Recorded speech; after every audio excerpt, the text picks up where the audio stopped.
amma wancan wasu yan tsirarin al'umma ne za su amfana. Saboda haka yan majalisu kuma ku gane a ƙarshe abin da nake so in gaya muku shine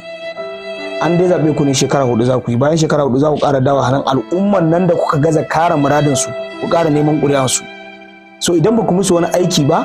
idan ba ku kare muradan su ban ba ku musu wani cigaba, za ku dawo za ku ƙara roƙan su, sannan sai ku shirya kuma da wani irin mataki al'umman nan za su ɗauka. Ina roƙo al'ummar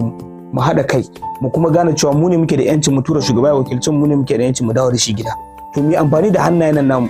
tun yanzu mu fara pointing din shugabanni wanda ba su kare muradan mu, wanda ba su yi mana adalci, wanda ba su yi mana komai ba, mu fara jotin din su dawo muna rubuta muna ajiwa, in lokaci yayi mu nuna musu mu dawo da su gida mu tura wasu. Sannan wanda za mu tura mu tabbatar al'umma ne wanda sun san mu, sun san kishin mu, ba dan kuɗin su muka zaɓe su ba, dan competency ne nasu domin za su kare muradan mu. Wannan shine kawai a takaice, domin wannan ita ce kadai kafa da za mu iya fitowa mu nuna ma al'umma gaskiyan halin da ake ciki a matsayin mu na matasa. Mu matasa ne, a ƙasar nan muka taso, kuma a ƙasar nan muka dan yi karatun da muka yi, kuma a ƙasar nan muka dan yawon da muka ga abin da muka ga. Abun kunya ne wallahi yau yan majalisun nan,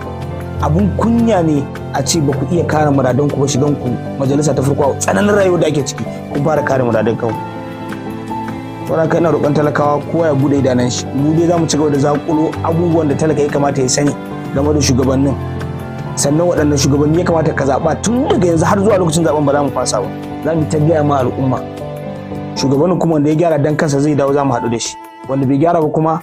shi ma dan kansa, wanda ya gyara dan kansa dan zai zo zai ƙara nema. Saboda haka kuna da sauran lokaci, wannan shine muradi na farko da ka fara kawai, muna expecting nan gaba mu ji muradan ku na kare yancin talaka ne, na samu mai da sauki ne, ana cikin wani rayuwa, ana cikin kunci, wallahi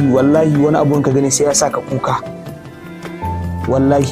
iyaye wasu ba su da abin da su ce da 'ya'yan, suna nema ne da kyar, kullum sai an nemo abin da za a ci a ranar. Yau abun ba zai nemi ba, dan gurin da ake samu ana dan tatsan kananan kuɗi wanda ake dan samu ana cefanen gida, guraren babu mai dan karfin da ake gani a yau mutum kaza suna cin abinci a karkashin sa a kasuwa, jari ya kare, babu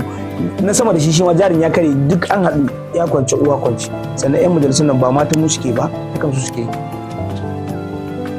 Wannan shine magana na al'umma, kusan halin da ake ciki, mu tashi mu farka. Yau za a iya ɗauko wani a cikin community wallahi wanda ba komai bane, ba dan kowa bane, wanda ake tunanin cewa zai iya, mai naira 1000, mai buhun masara, mai buhun wake, a harada mai 10,000, mai 20,000, a ɗauki nauyin shi, a sai masa form, a tasa shi a gaba a zaɓe shi, wallahi sai kun fi samun result sama da yadda za a ce wani wanda ya je yana daga can wani guri zai ba kuɗi ku zaɓe shi ƙara koma inda ya fi. Ina roƙo al'umma mu tsaya mu sa hankalinmu, mu san wani irin shugaba ya kamata mu zaɓa. Kafin mu zaɓa kuma waye, mu tabbatar cewa mutum ne mai kishin mu, mai son mu, wanda kuma jajirtacce ne zai iya kare muradan mu. Wannan shi ne.